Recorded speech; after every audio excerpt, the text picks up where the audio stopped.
Good evening, everyone. Welcome to another Mish-Mashing Battle Lounge with the 2MK team. Assuming the sound is on. We are, as always, playing Street Fighter V on this Monday. And we have the return of the player most capable of teaching a specific thing, who is just exactly who we needed to see right now, after a little jaunt over, for some of us, to CT GamerCon.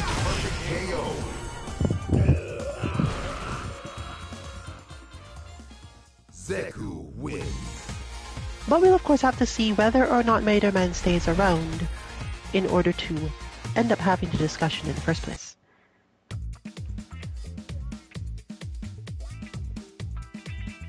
So let's see what order we've got. I should be at back. Let's do this.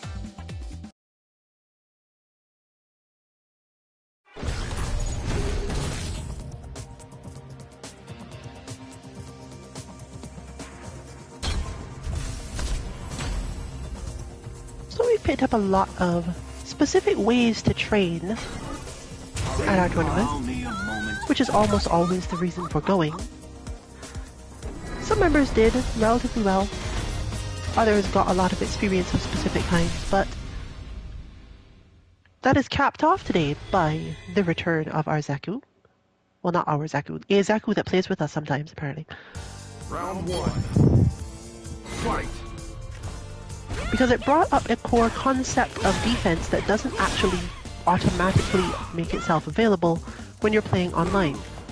Specifically the fact that certain characters literally have a way that you cannot stop them from attacking. And you must backdash out of the situation that they put you in. That is the focus for today, therefore. If you notice anyone not backdashing in this matchup, especially in that scenario you just saw, they're going to lose. This Zeku player is simply too good to be easily defeated by standard footsies or movement, and not being able to be aware of when you must backdash to prevent a problem. Round two. Fight. But the good thing about playing them is they are very strong, but in terms of our team's ability to actually be effective in what they're trying to do, that's it. That's the only requirement. If you backdash enough, it will be not miserable. And if you don't backdash enough, you will die. That's it. Which means it's a really good person to have around for training, particularly if they're enjoying it too.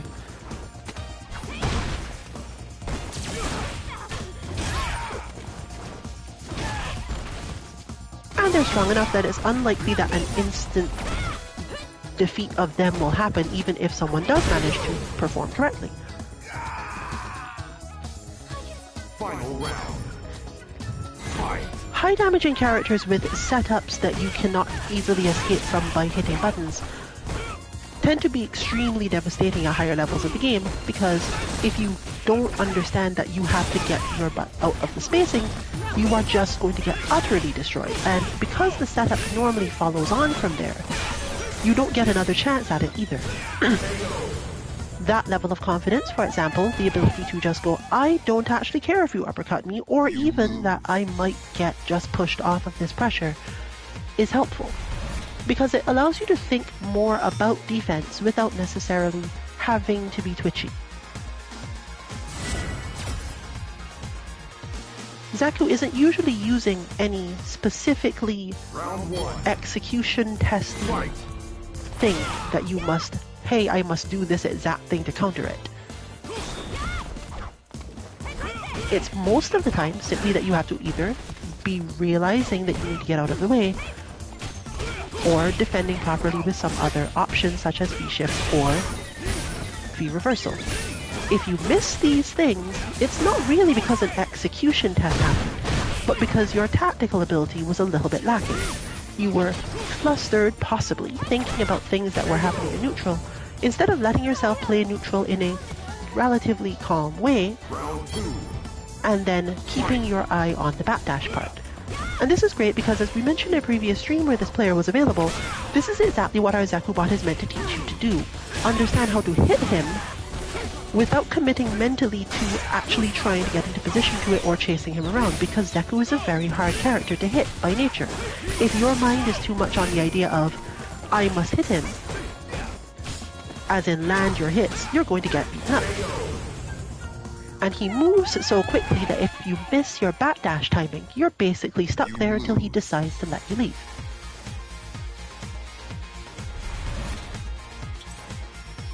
But this is great for us because it is really elevating the Zekubot concept and the flows around it to the next level. You're not really specifically trying to do anything too difficult. You are basically doing what we always set up bots to do. If you could think about it, there are a lot of players that are like this, but even when you are playing a player who is quite good, sometimes if you aren't good enough at the matchup, you can still think of it in terms of getting enough points on a bot simply because that's the thing that's preventing you from being able to play in the way you want to. You might not be able to get 10 points per match, obviously. That's not the real approach there. But sometimes, if it's a very defensive option that you're dealing with and you don't get to deal damage off of succeeding at it, then you do in fact get to look in that way. This is also important because you get to learn what your opponent's response is. Every time you manage to do the thing you're supposed to do, they will proceed to probably adapt. And if they don't adapt, then you're probably only losing because you didn't do what you were supposed to, which is exactly, again, how bots generally feel.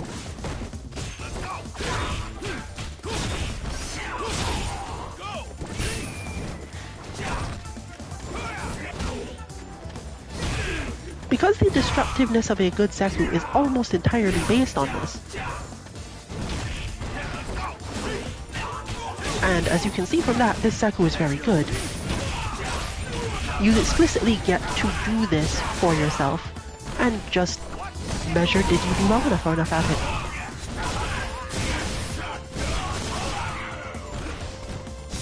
This, for example, doesn't specifically mean anything to our Zeku player because it's Kage, he hits you twice and you die.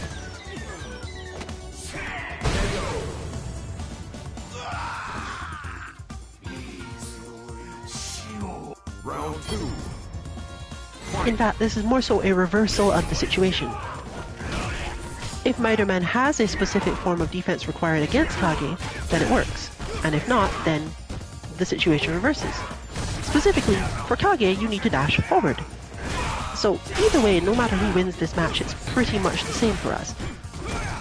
When Kage is very close to you and you think he's going to do specific things, you dash forward underneath his stuff, or you just dash forward in general. As you can see there, it will at least cause you to cross up, defend, and when it doesn't, it's usually because he jumped in some way that you get to dash entirely under. Having your anti-air ready is obviously also good, and having that level of accuracy, you know, helps a lot. But it's the same sort of thing. You're not really trying to come up with a huge complex game plan for how to deal with Kage until your opponent has shown you, or rather until you've shown your opponent, that yeah, I can actually forward dash under your stuff, so you have to come up with something at least a little different. In fact, I'm going to help by watching and commenting on when damage is actually taken versus when damage is not taken and our Kage expects something different. Because they more or less have just kept jumping so far, right? So your timing has to do with defending that properly and expecting them to jump some more, because that's how that works. That was the entire plan of that. Let's see how long I can make you do this until you recognize that I'm going to do this other thing. Part of the reason he's given that sort of tool. But it's not necessarily well known, but even that is something you should respond to with a forward dash. Because if you did respond to the air fireball style jump with the forward dash instead of trying to actually anti-air it, the likelihood is that you won't actually get hit if he did a normal jump. you'll end up in a situation you possibly don't like. That's definitely true. But you probably didn't die. Especially if you're doing Kisei. And then, from there, if he does it and you did manage it, you get something more like that, what you just saw. Kage will be in a spacing where you can hit him and definitely no way to guard from it. Changing your position relative to Kage's jump-ins also messes with a lot of his combos. He's just that type of character. But you see it demonstrated here that this player is going to do what Kage players generally do. Not play much if any footsies. Once they've gotten too close to you, he doesn't want to lose in footsies. He's not particularly good at footsies. He has 1 or 2 buttons that lead to 1 hit and no pressure if you actually did it correctly. So yeah, you don't get enough out of this to be beneficial to you. So he wants to jump. He'll hit a couple hits, confirm those hits, and then jump. So you gotta be ready to forward dash under that jump really often. But what you can also do, for most part, is not think too much about the need to actually play any footsies, because he's not going to do that. Similarly here, for example, my thought would be, yeah, I'm going to dash up to you, but part of my corner guard plan, the entire plan, is to expect you to jump. But you're not going to jump at a range where most characters who don't have great anti-airs will actually manage it. There's the forward dash. We got at least the double, but here we go.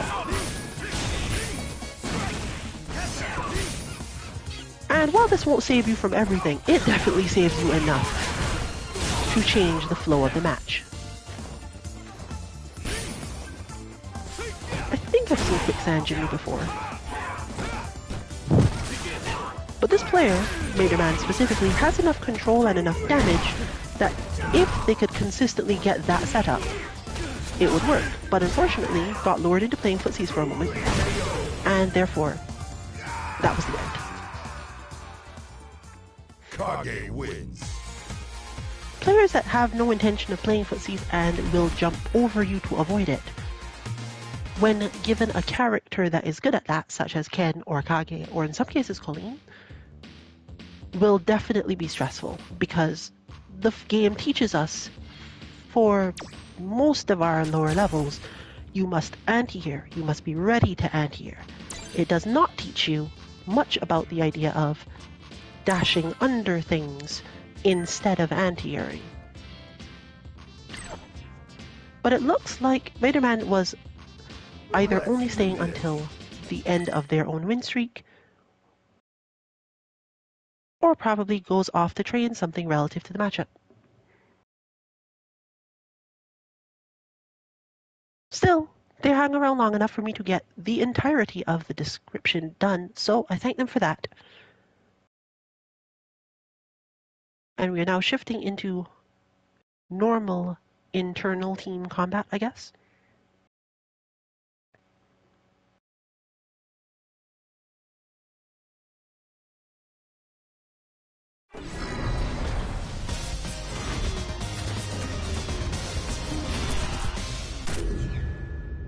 And in this case, for this matchup, as I've said before, I don't have a lot to say here because these two characters technically have similar game plans, or rather, their abilities force each other into that style of play.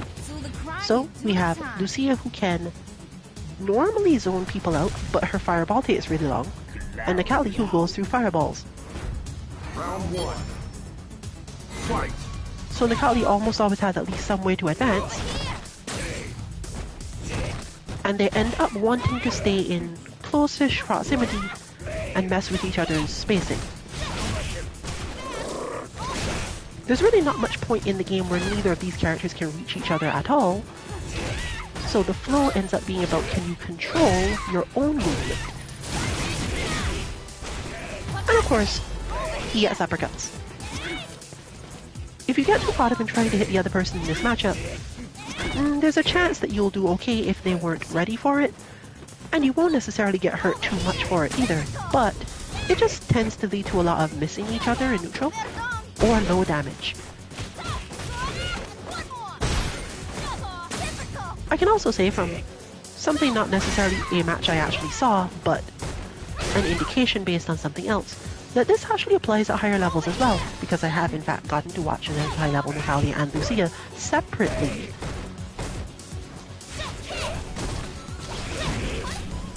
But that's what analysis is for.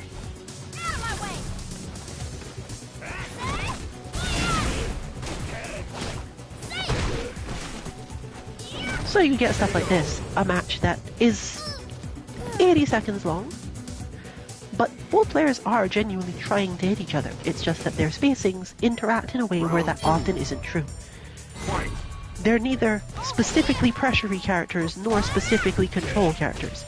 You can't really call them counter characters, but they're just good at controlling an opponent who's within physical range of being hit. Once you can force your opponent to block, Lucia and Natalia have good control. I don't think it's fair to call it pressure.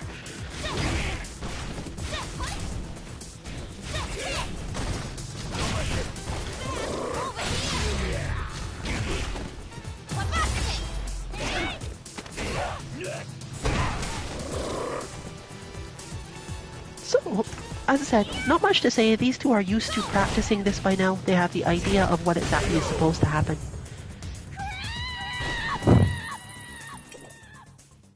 Nekali wins.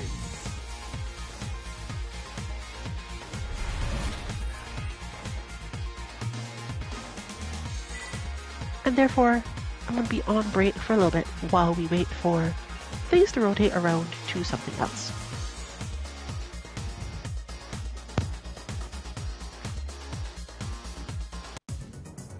Round one. Fight!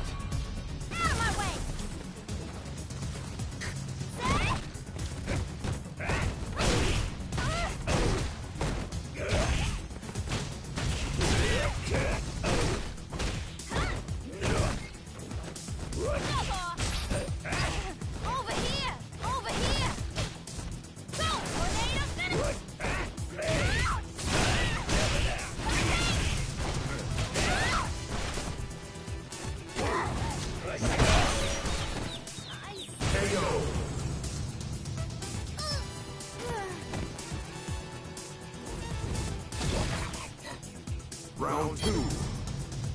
Fight!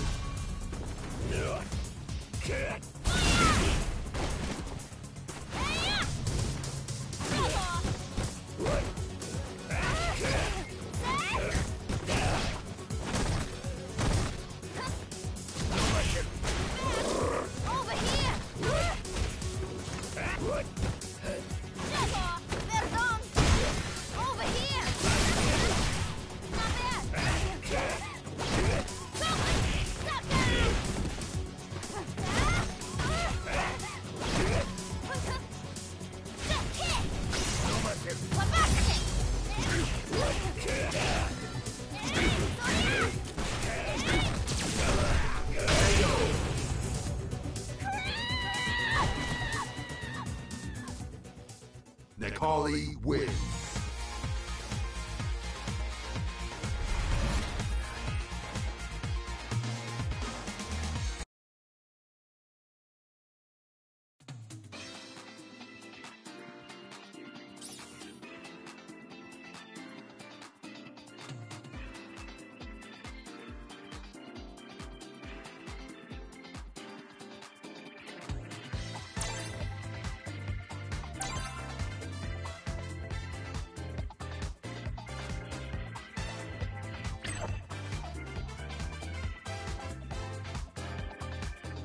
Let's do this.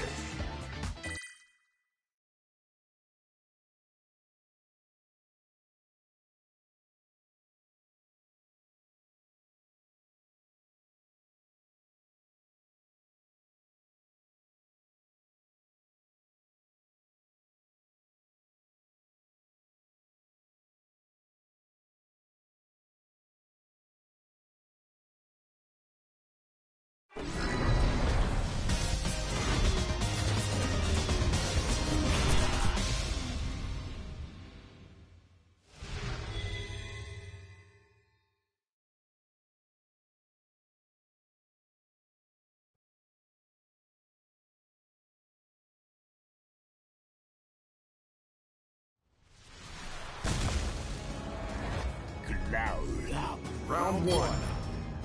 Fight!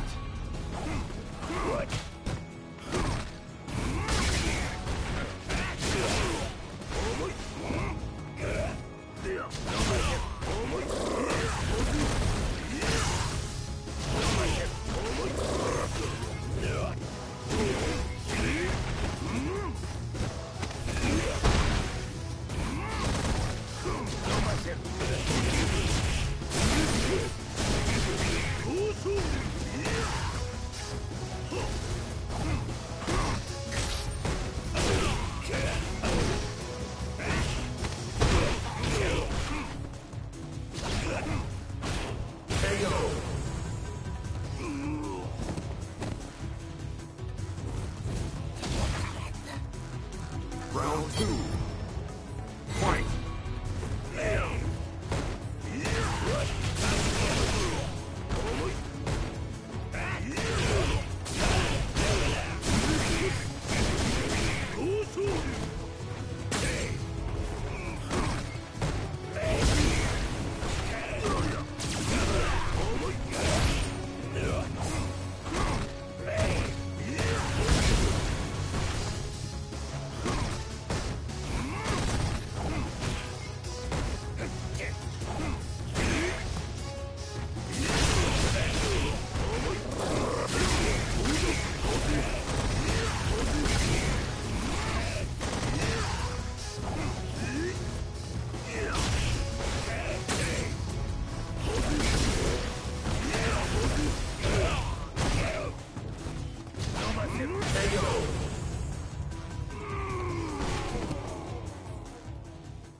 Necali wins.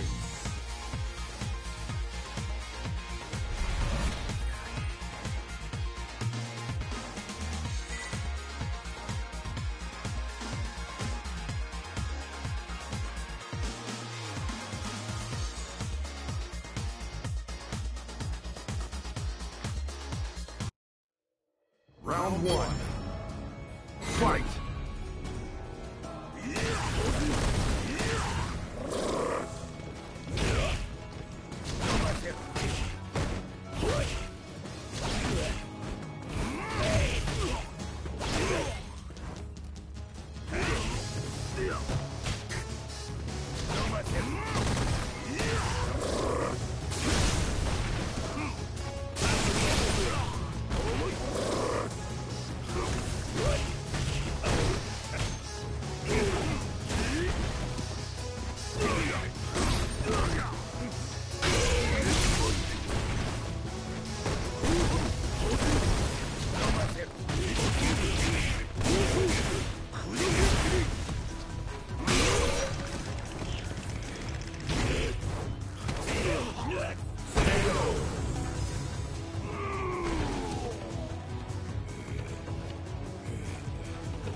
Round two. Fight!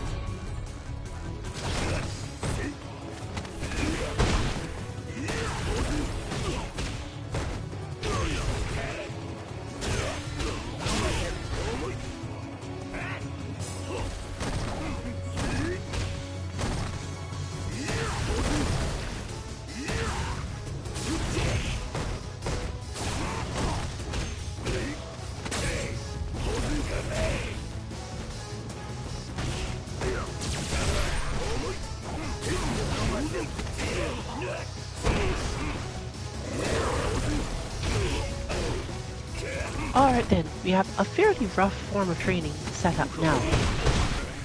Again, based on something I noticed at CD GamerCon from a specific player. So shout out to them.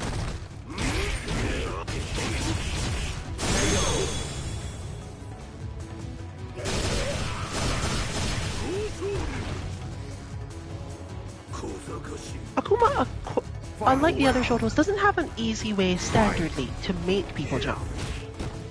You'd think, well, he can throw fireballs, right? Everyone can make people jump if he can throw fireballs. No, not really.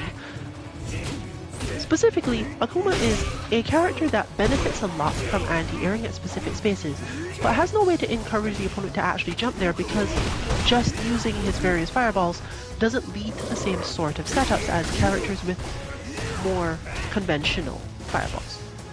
However, using Akuma's V skill 2 allows him to set this up more easily, because the opponent is then thinking about the fact that they have to jump to get over the cancelled red fireball. Which allows you to go back into the mode of zoning people and recognizing just because I'm close doesn't mean you're not going to jump. And this part is always hard because it's back to the same thing we were just mentioning with the Kage play. Sometimes you have to think about the fact that your opponent is likely to jump even though it seems like it should be a place where they should try to play footsies instead. But because you can't actually play the footsies in that situation cleanly with this character, you have to be ready to do two opposed things at once, which is super hard to do in the long term.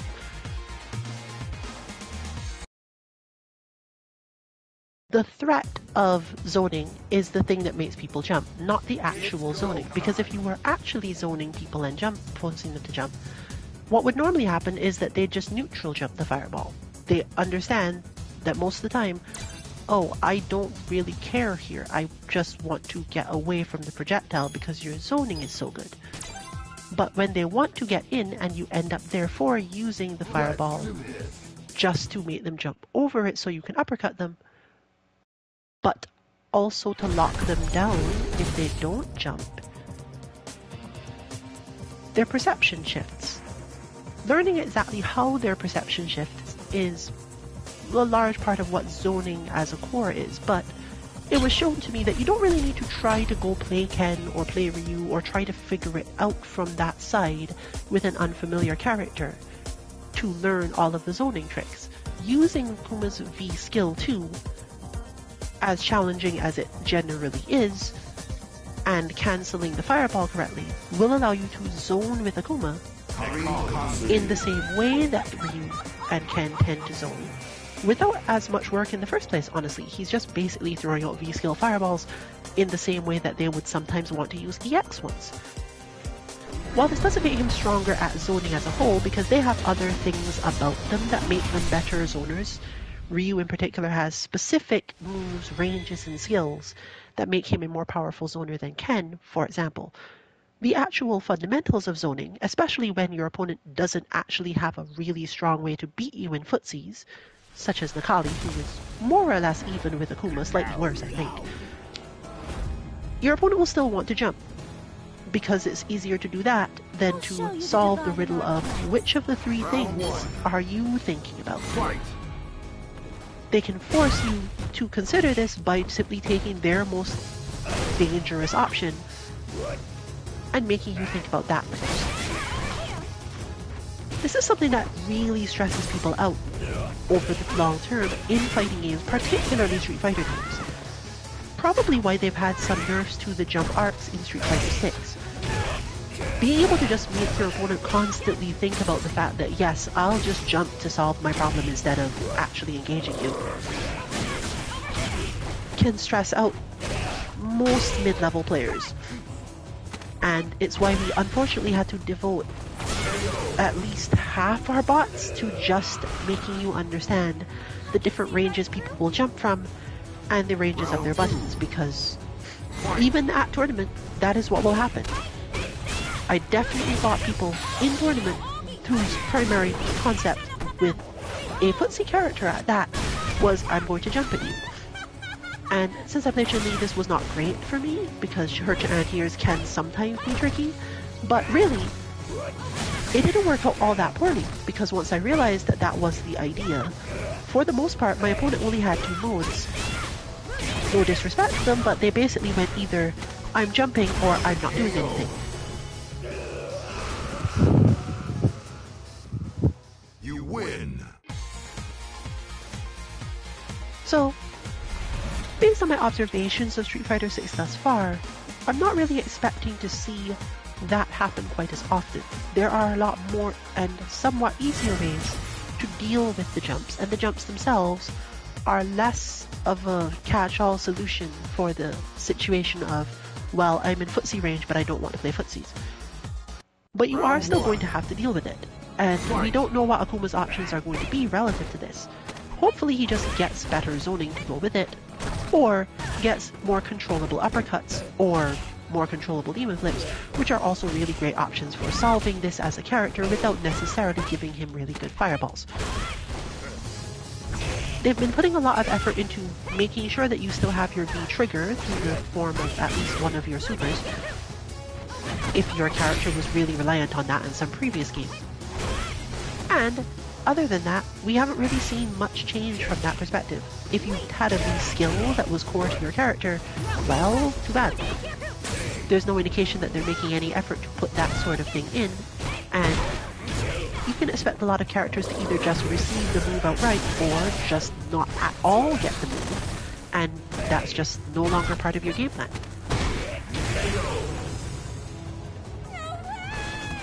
For the World Warriors, this is probably fine, as in this game none of them has a particularly good V skill, not like a defining moment of I am using this V skill V system to get a thing that I really need for all of my matchups. I think Ken was among the closest, but Ken can just drive rush now.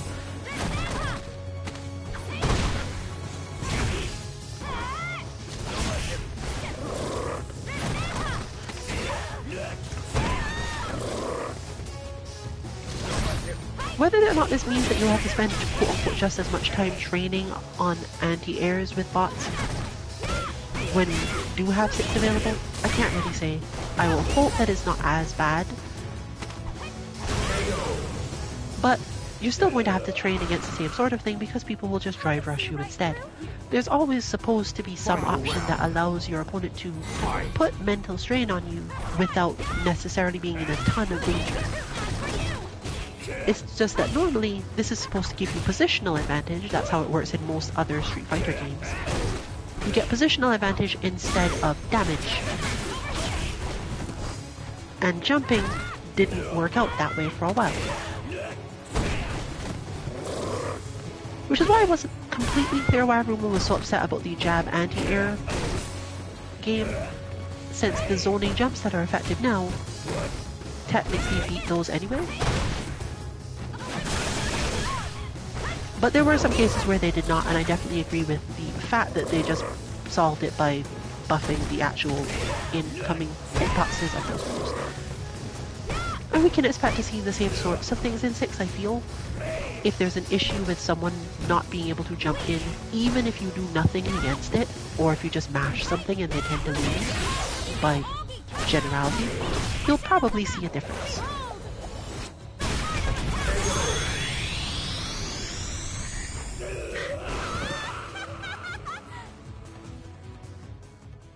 You win!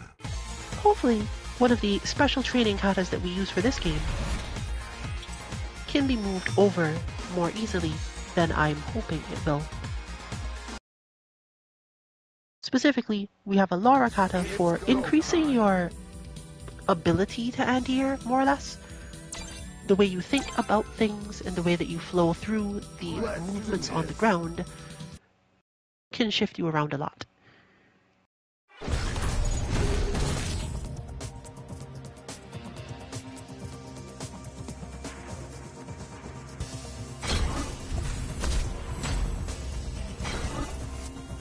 Kanzuki. Ali.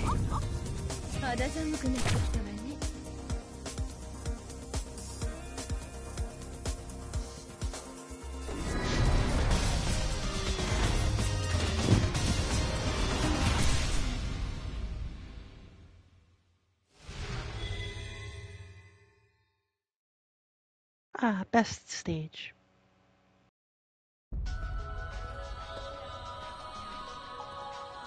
Show you the divide in our class. One of the things that happens when we play is a massive reduction in the amount of time spent jumping, but it doesn't really have to be that way.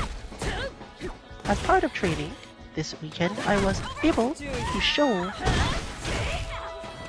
our Colleen that Colleen's jump is good enough that she can jump a lot if she really wants to.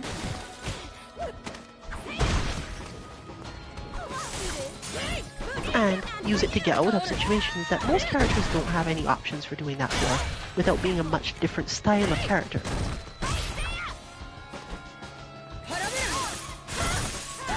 also tends to be in that same space of characters that can technically have a free save sweep if I really am trying. That was not good, because that was not it. But you kind of need to actually practice it if you ever want to be good at it.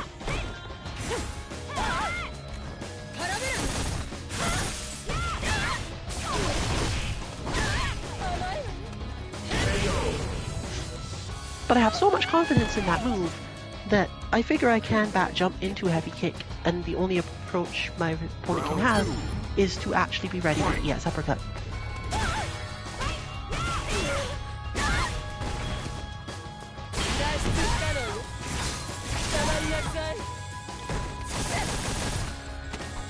That was too many punches, I think. That was unexpected, but good anyway.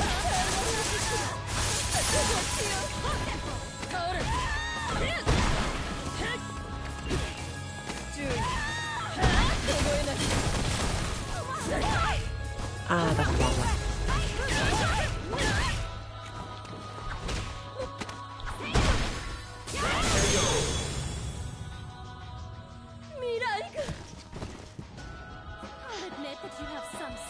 It is because of this that we'll tend to manage to land the jumps on each other when we're fighting in this matchup.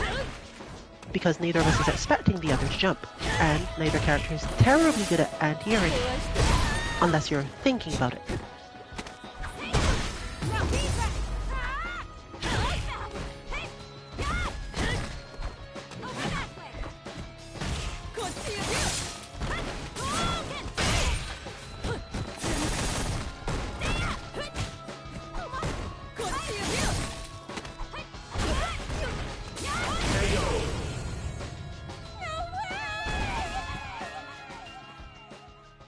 The training is for, in general, improving the way that your mind lets go of the current thing it's focused on.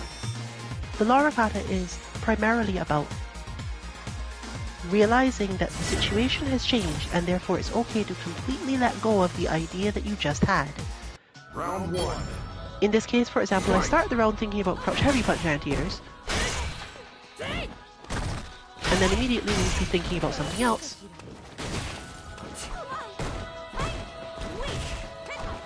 But now, there is a little thing running in the back of my mind while I'm basically automatically playing the footsies part, because you can learn to do that pretty much automatically. So there is a part of my mind that's just keeping track of what the anti-air should be.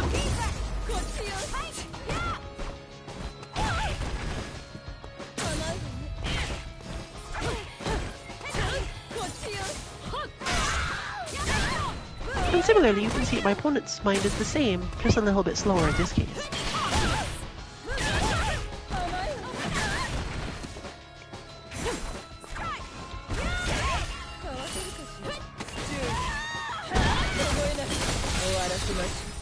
That was unnecessary. I drop that so often that I'm conditioned to try to get it whenever I'm feeling confident in it, which is exactly the wrong thing because I don't need it then. I need it the rest of the time. That's how you know when pros are ready, when they don't do the easy thing automatically.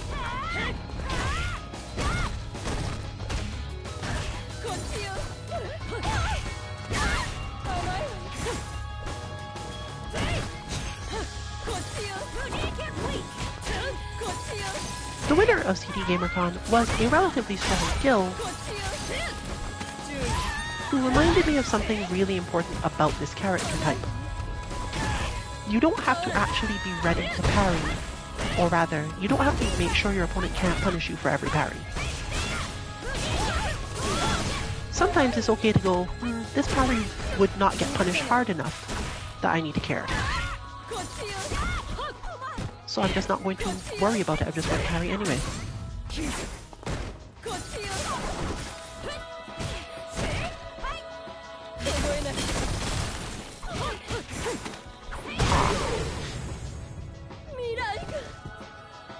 If done correctly, that is an ambiguous cross-up, depending on how long I hold the forward on the slide before jumping.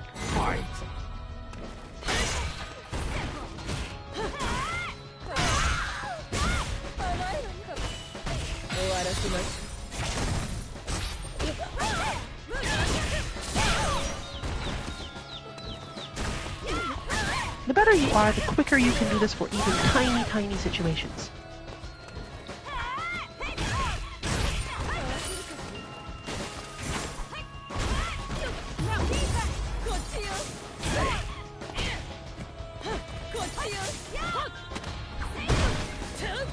Similarly, you can use it for situations where you know you are going to take damage, and just not spend too much time thinking about that. You just let go and immediately start thinking about, what is my opponent going to use to punish this? How high was their meter? Or if you were in a good position and you knew that their meter was low and that was the reason you chose to do the thing in the first place, then you are confident already. You know, I did this because you can't hurt me that much for doing it, so I'm not really stressed out right now. Round 1. Fight. It helps you identify your mistakes as well as, overall, shifting the way you feel about people who play specific ways.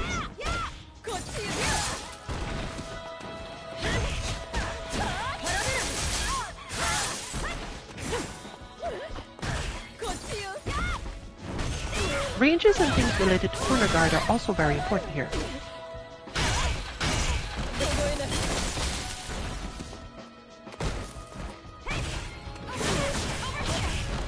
Oh, that isn't... Wait, no, something went wrong there. I think I did it too early. Because I was so ready for the Rasenha that I did the high counter, and it somehow didn't work.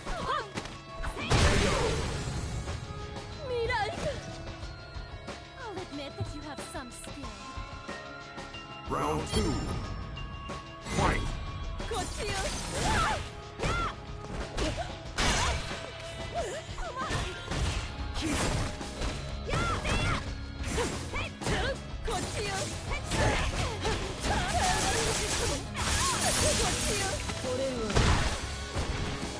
This, for example, is the corner guard position.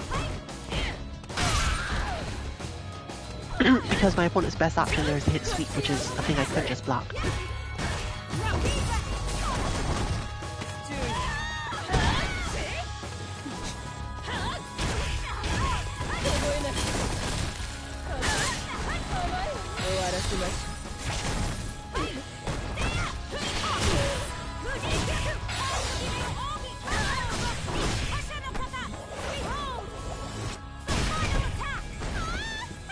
But unfortunately, this does not give Karine her corner guard position.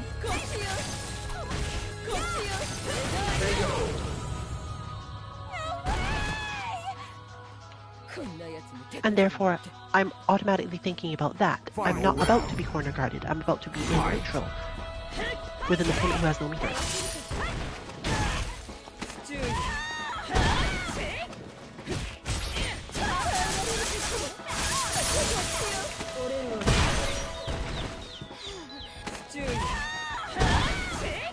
That, for example, was not just damage-wise, but I had already done so much that I wasn't going to get anything out of it. Similarly there, I would end up in a position I didn't want if I actually went for the finish. I think there's a better one, but I don't practice it.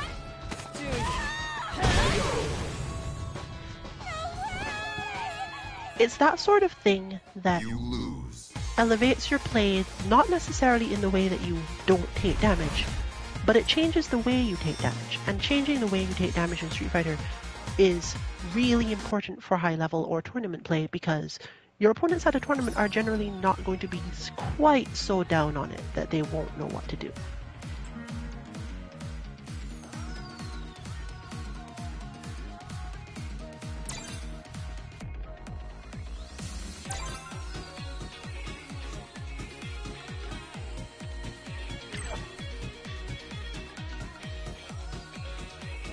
This is another matchup, in fact, even more so a matchup, where the mentioned thing before really matters. So let's hope for a V-Skill 2 selection. Lucia isn't very strong at zoning, from the perspective of being a character who can actually set you up. Her projectiles have a lot of different weird ways that people can find to go under, through them, or around them. And while she can absolutely use Hurricane Spinner to uppercut you for doing it, she doesn't tend to get as much off this as most characters. Also, she's relatively easy to counter zone with just your own projectiles timed perfectly. Akome in particular is just too strong at this because Lucia managing to get out a 2-hitting fireball in time to stop an Akuma red fireball when on quote-unquote defense is very difficult. Round 1. She also tends to fight from a range where it's not really too ambiguous what her situation is going to be in terms of cross-ups, allowing Akuma to play a lot of footsies if she doesn't go straight for it, and get a lot of uppercuts otherwise. Doesn't even have to uppercut, as just demonstrated. But understanding when those things have shifted is also a little bit hard. So it's still the same sort of training, but the part of it that's important has shifted a little bit.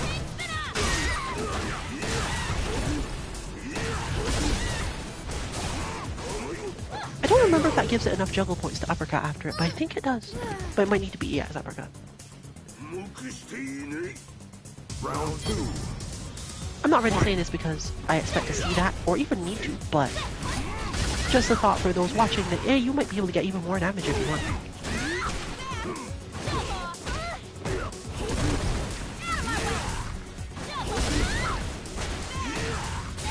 This move is so powerful now in specific matchups that it's one of those things where I almost want to tell people not to pick it if they, not pick it rather.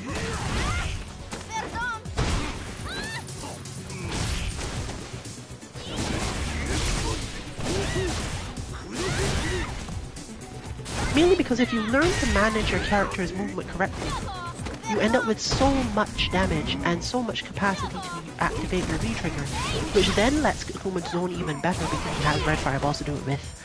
And it's just kind of frustrating to end up facing him in that scenario.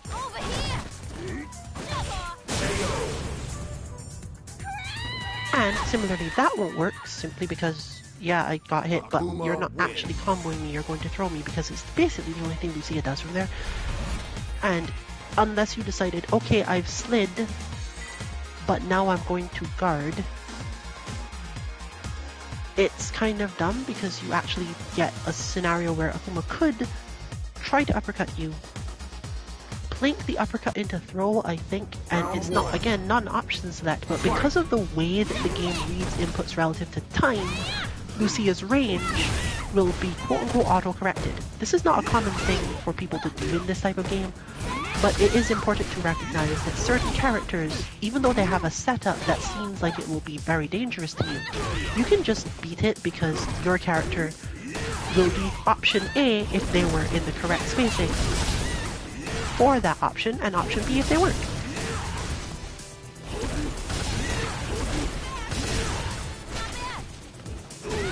Know that this generally only works well with a medium fireball. And I'm gonna have to ask the person that I saw do all this. They are local enough that I might run into them somewhere in the next month, probably. I should ask them why that is. Because while obviously, yeah, it's slightly faster, I think, there's some reason for this. And I don't know it yet, so I probably should ask. But obviously, the other way to find out is to simply have our Akuma do it until I can get an answer. But not necessarily in this stream, because there would have to be like a contrast. I'm testing medium versus heavy, and now's not the time to doing that. But yes, this V-skill has the potential to turn Akuma into a zoning machine against characters whose concept of counter-zoning is, I'm going to trade, or I'm going through your fireball. Characters that have their own strong zoning, the best you can do is keep them slightly tired. So I don't suggest this against, for example, Cody, Ryu, Poison, certainly not, or Sagat, because they will usually have some method to deal with this problem.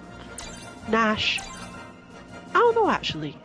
I feel like Nash can keep up with this because he can moonsault, and you can't necessarily stop him. There is quite a bit of recovery on that red fireball. Anyone who can arc over it consistently and probably still hit you if you didn't throw the fireball will be some threat.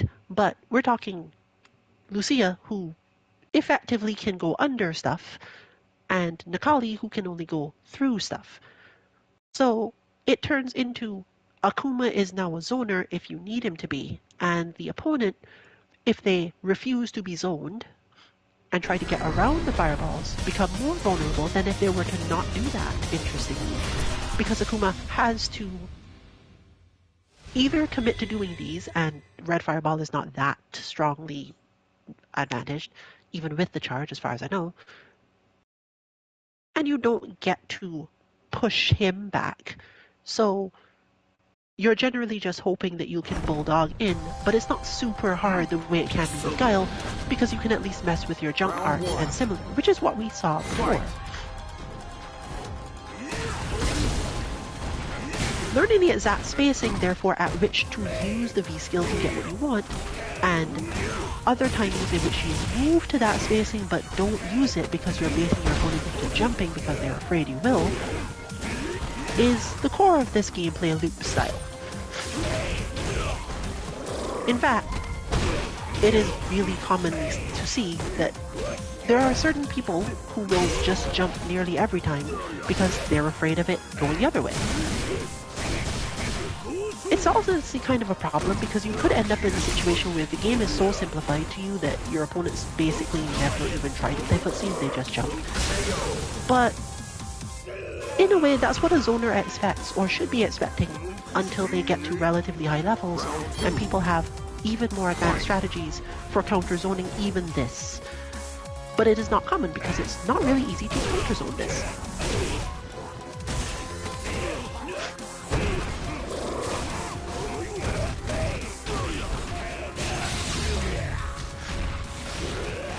That was a bit for a second. Because one thing that does help in this matchup is getting as much of a life lead as you possibly can to make yourself get more rewards out of the few times that you do manage to read what you're going to do.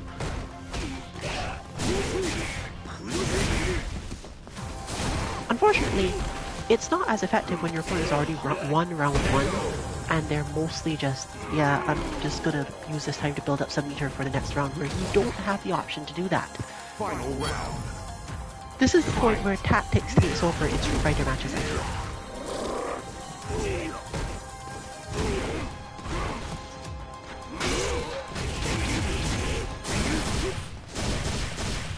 I've been put into that situation a bit too many times this weekend.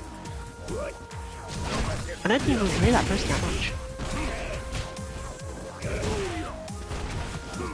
Let's just say that a part of this style seems to give you a really, really good command of when exactly your back heavy punch will hit and what to do with it.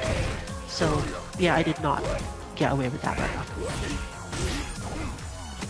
Chun-Li's jump is not super great to begin with, but even my better setups for jumping did not lead to much.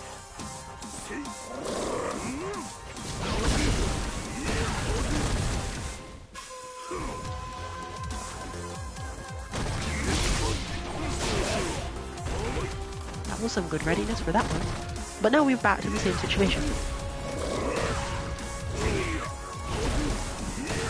A lot of zoning control is able to happen here. And that changes the way the opponent thinks about matches.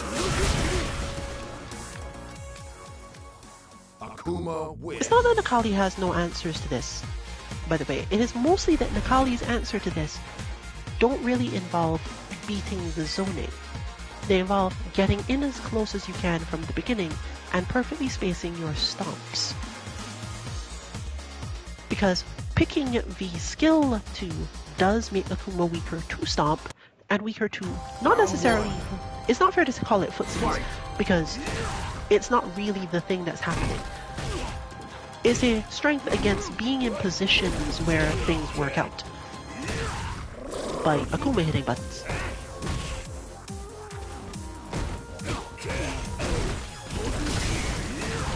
But, as just demonstrated, you can't actually backdash out of it either.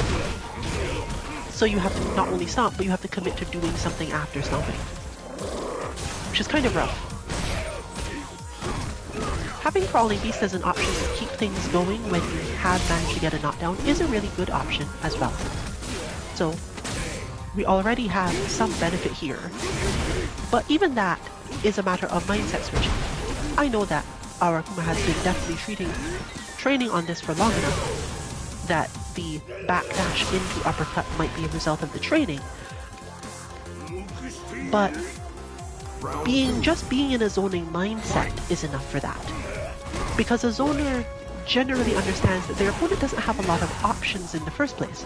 They're reducing those options so that either only people with crazier concepts of offense and people who understand the mindset of the player really well tend to get anything out of it. Meaning that the zoner can bring down at least some of their perspective on how to play by just going, okay, you know what? You don't have as many options as you normally do. I can just rely on my ability to uppercut you or hit back heavy punch because you're going to jump. You don't have an option here for playing footsie. And since Akuma is a character who is technically quite good at playing a very specific range of footsies, any character who doesn't move Akuma at that range is put into this situation. Understanding exactly who those are takes some practice and understanding of not necessarily Akuma, but of the opposing character's options with meter and not. But overall, it's not going to change too much. Alright, that explains it. Akuma wins.